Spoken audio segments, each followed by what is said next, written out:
Welcome back to Northwest City Politics in the Know with Juanita. We're glad you're joining us again this week for our show. We need people like you out in our cities. We need people that are interested in the issues and what's happening in the city government of the particular suburb that you live in. It is important for our mayors and our city council people to hear from you about issues that concern you. And we help to try bring these issues to you. If you haven't watched our show before, each week we'll have somebody on from one of the 9 cities in Northwest Community Television's viewing area talking about what the current and up-and-coming issues are. And we'll always encourage you to take down their address, their phone number and their email, so that if you've got questions or concerns, you can be in contact with them. And from time to time we bring in other groups from, like the state legislature or a community mediation group, groups that affect all of our cities. But right now we're in the election season, so what we're doing for the next several weeks of shows is to bring on candidates from 8 of the 9 cities that are running for city council and eventually for mayor. And we'll encourage you too, if it's from your city, write down their name and phone number and email. And listen to the issues and let those issues and what they're telling you help you start to decide who you're going to vote for, because we'll also encourage you to go out and vote on that first Tuesday in November. And we're very happy tonight. We've got Sherry Marie Johnson from Maple Grove. We've got Harold Johnson from Osseo. We've got John Elder from New Hope. And we've got Ned Carroll from Plymouth. So we've got several cities represented. And they're all set, ready to go, because I asked them ahead of time to be prepared to answer some questions. And the very first one that I'm having all of people start on, and we'll start with you, okay, Sherry, is introduce yourself out to our wider audience there. Okay. So they can learn a little bit about you. And our first guest is Sherry Marie Johnson from Maple Grove. Meet you. And we're very happy to have you with us. And I'll let you introduce yourself to our wider audience, but most particularly to the people in Maple Grove. Okay. Well, thank you for your time. And yes, my name is Sherry Johnson. I've lived in Maple Grove with my family for 23 years. Ah. And it's been a wonderful place to raise my family, and I would like to be your next elected representative. I'd like to work on continuing with a strong financial base in Maple Grove. So you've seen a lot of changes in your city. I have, yes. My parents had a hobby farm. That is no longer there. Huh? It was a horse hobby farm. A lot of development, but it's been a good community to live in. Yeah, so then you bring a lot of experiences to running for office. Yeah. And then I asked you to think about, issues or things that are happening in your city. What are some of the things that you'd like to see your city council be tackling, things that you'd like them to work on? So whatever you think is kind of important, but also any other issues, not just one.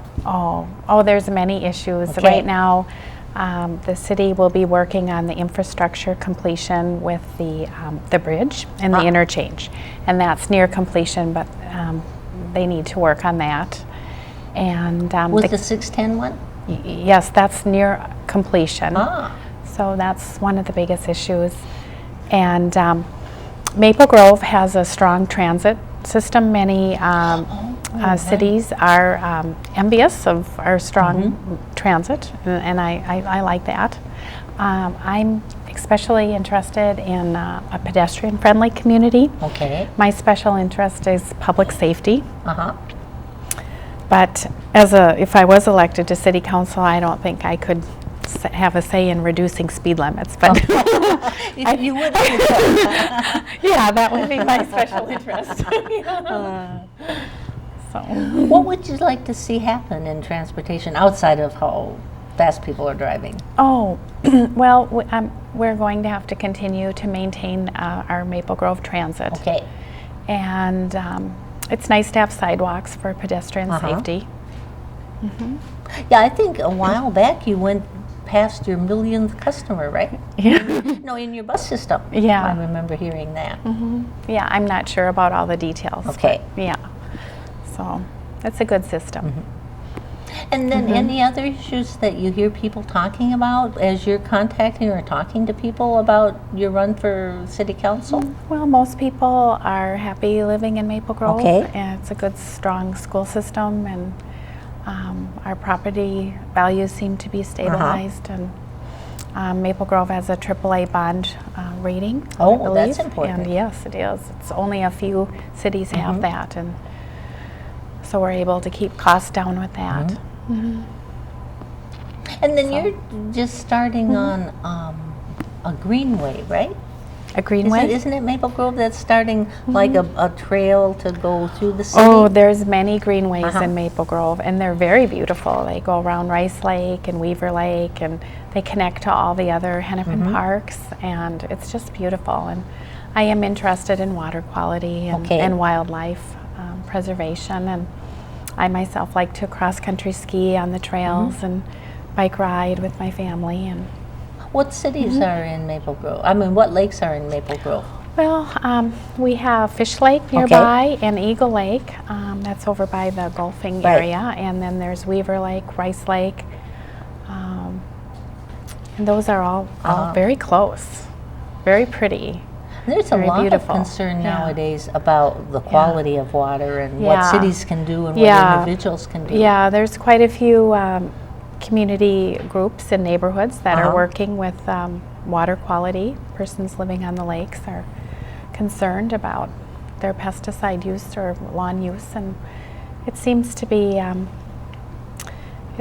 going well. We have some trumpeter swans that live nearby, and they had 6 sickness near where I live. So that's I pretty think cool. the water quality must be pretty good there. So Any other things that you've heard from people? not lately. No. Because how people learn about information. We were talking I was talking with another person that there's a really wide divide nowadays between people that really do things on the internet and people that are just, getting by. Is that an issue at all for Maple Grove? Not that I know of. Yeah, I don't know. Now we want to make sure. Are you talking? But because I'm thinking about people as having the city using you mean people the social having, media? Oh, I see. Because I know a lot of people have access to the internet. They can go to the library. Right. There's right. Yeah, if they need to use the internet. But yeah, I think the city's pretty good with getting out magazines and information about what's happening quarterly. Yeah. Any changes that you'd like to see? No, not at the present time. That you're pretty satisfied with your I city? am. Yeah, I am. Okay, because then I want to be sure to give you time to tell the people out, particularly in Maple Grove, when Election Day comes around, why should they vote for you? Well, I'd like to put my college education to use through the University of Minnesota. That is in political science and rhetoric and public health. And I am financing my own campaign. So I'm not seeking any endorsements with the political action committees. And I think that the city council should stay nonpartisan. And I would do that. Thank you very much. Thank we you. appreciate hearing. Now remember to write down the name of the candidate if you're Maple Grove, and then I hope that you took down her email address so you could be in contact with her. And now we'll move on to Harold Johnson, who's from Osseo, and he already knows I'm going to say, introduce yourself. Tell people a little bit about yourself and your background. Well, I'm Harold Johnson, candidate for a 2-year term for the Osseo City Council. This is my first run for public office. I've been a business or real estate owner in the Osseo area since 1958, living in Osseo for over 40 years, and a member of the same church for 50 years. I was a member of the Osseo Lions Club for 45 years and held elected positions of all offices and received the 2 Lion of the Year awards and Melvin Jones Award. Retired as a CPA after nearly 50 years of accounting, tax, and financial services to businesses and individuals of the area. And I was active and a board member of various area chambers of commerce. Currently serving City of Osseo as an Economic Development Authority member. Here able to work with the development of properties within the city to increase the tax base. And I feel that as an Osseo City Council member, my experience and knowledge could be helpful to Osseo residential business staff and all government agencies. And I have visited every Osseo business and placed my campaign literature in residents' hands while discussing their opinions and concerns to share with the City Council and the staff in future actions. If elected to the Osseo City Council, I will participate in any matters where I could have potential. Sorry about that. I will not participate in any matters which I could have a conflict of interest. Oh, right. This is what I have done as an EDA member in the past. And I will always share my opinions on any matter that comes up for discussion at any meeting before it is voted on, always keeping in mind what is best for the entire city. Well, you have got a long past history with your city, right? Yes, I do. Yep. You've probably seen the most changes happening.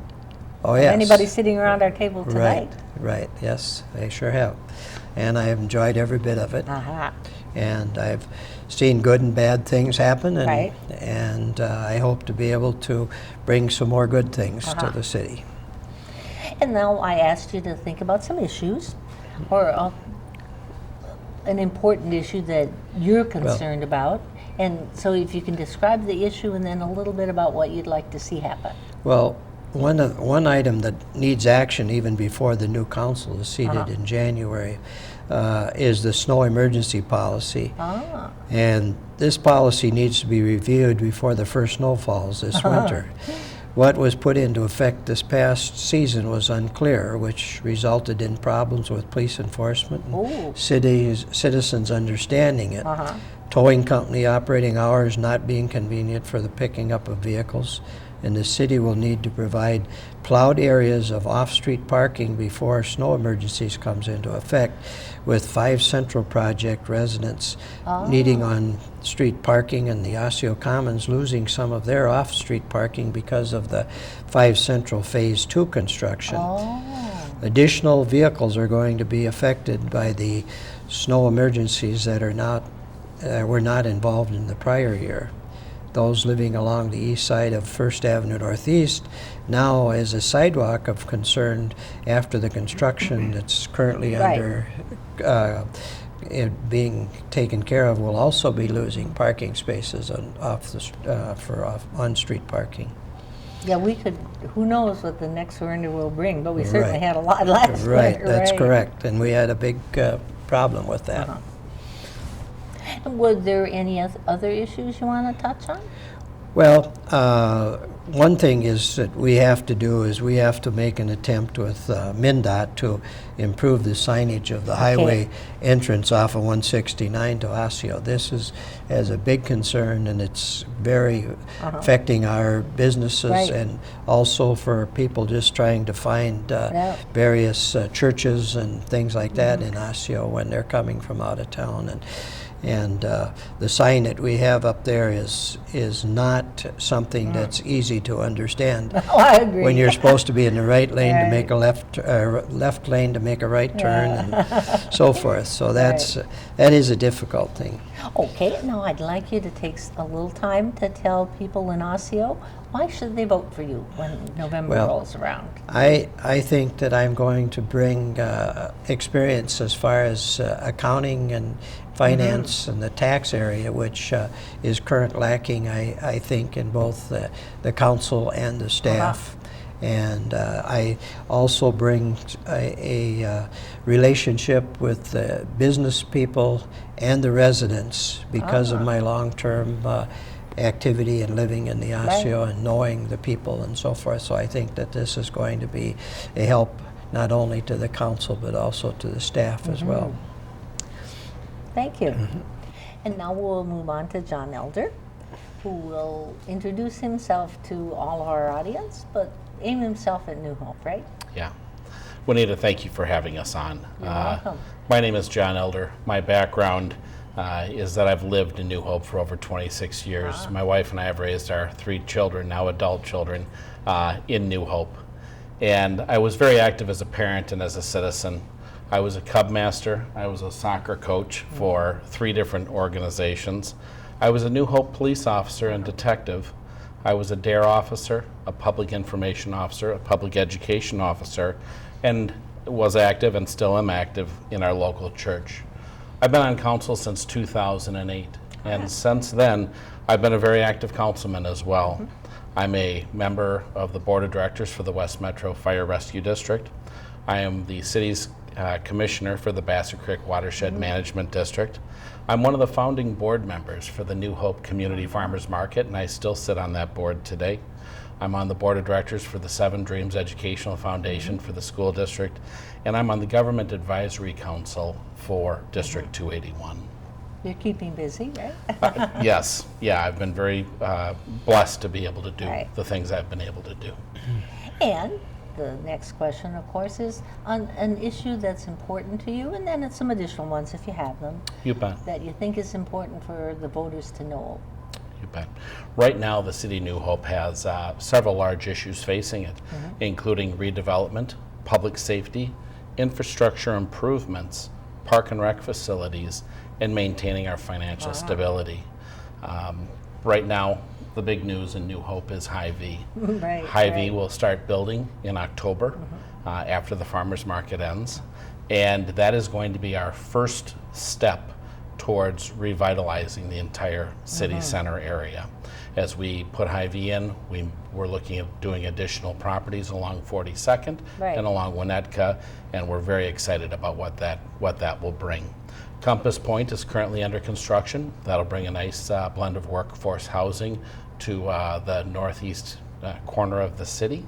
Central Homes is coming in. We have many homes and townhomes coming into a brand new development where we have actually turned a non-taxable property into a taxable property and we're bringing in high-end housing.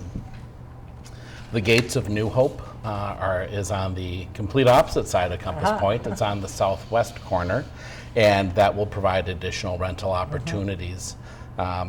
Any of the rental that we're bringing in is going to be market rate and above. Okay. So we've been very discerning on what we've allowed to come into town. With all these things that have been going on, including the area next to the golf course, which we're right. taking information from developers on, it's taken a lot of close communication and focus between the council, the commissions, the citizens, and the businesses. The city is also going to become more aggressive with its scattered site housing program to help us deal with deteriorating properties in the city of New Hope. Public safety is extremely important, like it is in everybody's community. Right.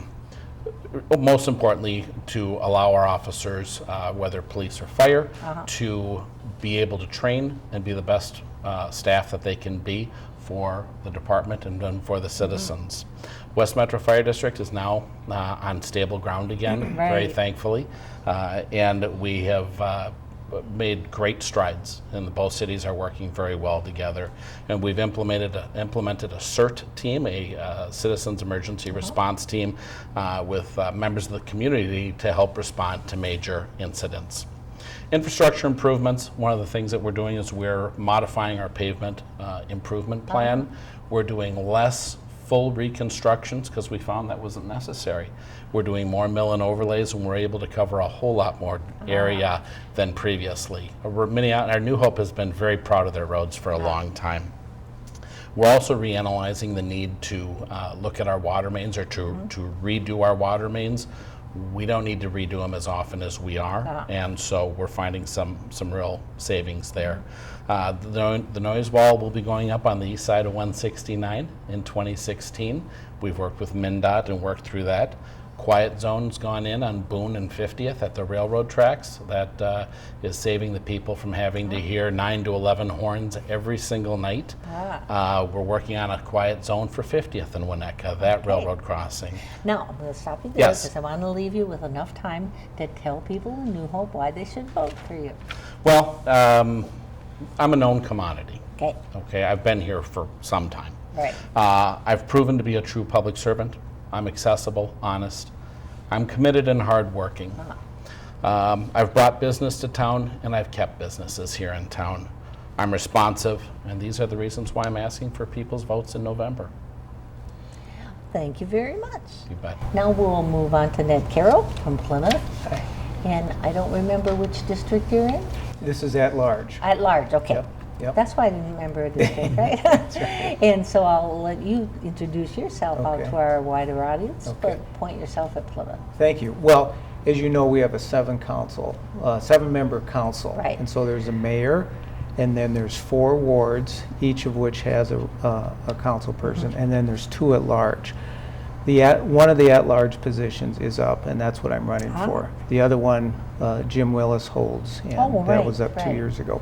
So the reason this is an open seat is because a long-serving councilman, Tim Bildso, has decided not to run again. And let me just say thank you to Tim for all his great service through the years. He's been an exemplary council member, and I think the one thing that really sets him apart, well, they're all like that, but that he really listens, and he'll listen to all sides, and then he'll make a decision. I would look to do that as well. But before I get into that, let me just also thank you for having this show, and as we were talking before we went on air, this is your 11th year, so congratulations. No, That's thank wonderful. you. It's a Thank wonderful you. service that you provide, and we appreciate it. I've been a 20-year, as of this fall, Plymouth resident. I'm married to my wonderful wife, Maureen, and we have 3 teenage daughters. And we're very busy. Yes. I have 2 freshmen. They're not twins. One's in college. Our first is in college. And then our youngest is a freshman was at a high school. And then in between, we have a junior. So we have them all covered. Oh, right. So I've been living in Plymouth and very involved in the community. And for me, it's really about, because of my daughters, it's about community and kids. So with regard to the kids, I've been very involved with their lives. For example, in EC, starting when they were very young, we participate in early childhood family education, ECFE. Right. I served on the board for about 6 years. I was the first male chair of the board, and it was a wonderful experience. And then moving on from there, to middle school or to elementary school, I was very involved in participating in coaching. I've been very involved in youth sports with the girls, soccer and basketball, particularly basketball. In fact, I'm on the Wayzata Girls Basketball Association board. I've been a long time director of the recreation program. It's a huge program. There's a travel program, and then there's a recreation program. So I've done that, and then been involved with them as they move on into high school as well. So that's on the kids side. On the community side, I've also been very involved with the city of Plymouth. Starting out in terms of various volunteer activities, but also I was asked to serve on the Shingle Creek Watershed Management Commission. I was Plymouth's representative to that. And let me tell you, that was a wonderful experience because it was a very educational experience. It's something that I didn't really know much about, but it became a really wonderful learning experience. And with anything, you've got to learn the language. And this is the language of engineers. And I didn't know the language of engineers as much as I... And now you do. Yeah. Now I'm going to have you switch gears. No. Because I want you to talk about issues for Plymouth, or things that concern you, things that you want to see happen, or... Sure. Well, you mentioned the Greenway, and that's actually in Plymouth. There may be one in Maple Grove as well, but in fact, I just went to an open house last night on the Plymouth Greenway, which is scheduled to open in the next several years. And that's a swath of land running from one end to the other, and it's through the northwest part of Plymouth, north of the high school. And it'll be a wonderful amenity. There'll be trails and all sorts of recreational opportunities. So that's a huge thing that we're working on, as well as transportation issues. It took me a little bit to get here because of the adding the third lane to 494 that they've already started on. So we have 494 going on. At the same time, we have Peony Lane extension, and then Vicksburg will be started, Ooh, that's as wonderful. well as County Road 47. So it's kind of a perfect storm Right. of all these construction projects, which are needed, and it'll be difficult in the next couple of years to get through that. But once we right. do, it'll be a wonderful amenity, a wonderful improvement to the city. What would you like to see happen in that area? What needs to be done now, or In which area? in the transportation area? Transportation. Well, I think just, staying on top of it, certainly Okay. some of the maintenance issues, and as you mentioned, Plymouth is also doing mill and overlay to extend the life of the roads. Right. And it's more cost effective, and it's proving to be Right. useful and effective. Are there any other issues? Well, I'm also chairman of the Plymouth Park and Recs Commission, and I've been on that for quite some right. time. I followed that up after being on Shingle Creek, and I think the Park and Rec system in Plymouth is one of the crown jewels of the city, and people constantly are commenting about that's what they really enjoy and appreciate about Plymouth is this wonderful Park and Rec system.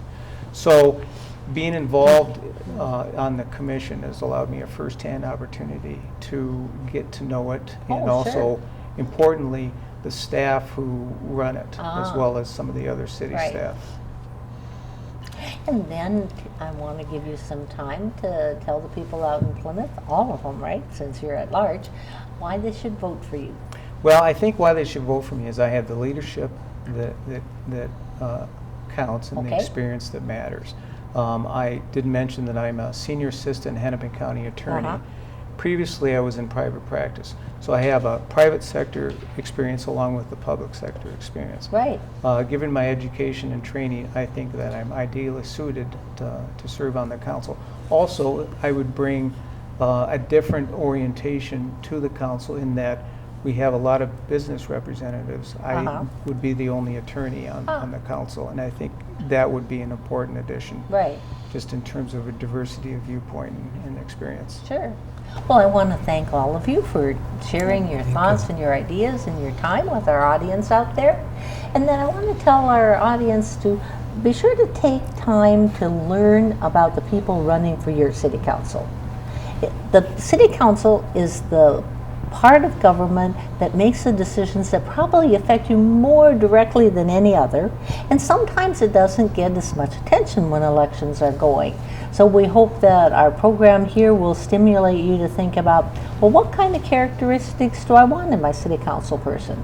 And then encourage you again to that. I hope you took down their names and their emails and their phone numbers, so that if you've got a question about what they had said, or you've got ideas, that go ahead and contact them, because they'll be happy to do it, and then you'll learn a little bit more so that you'll know who to vote for come November. Thank you for joining us, and I hope you join us next week. Bye.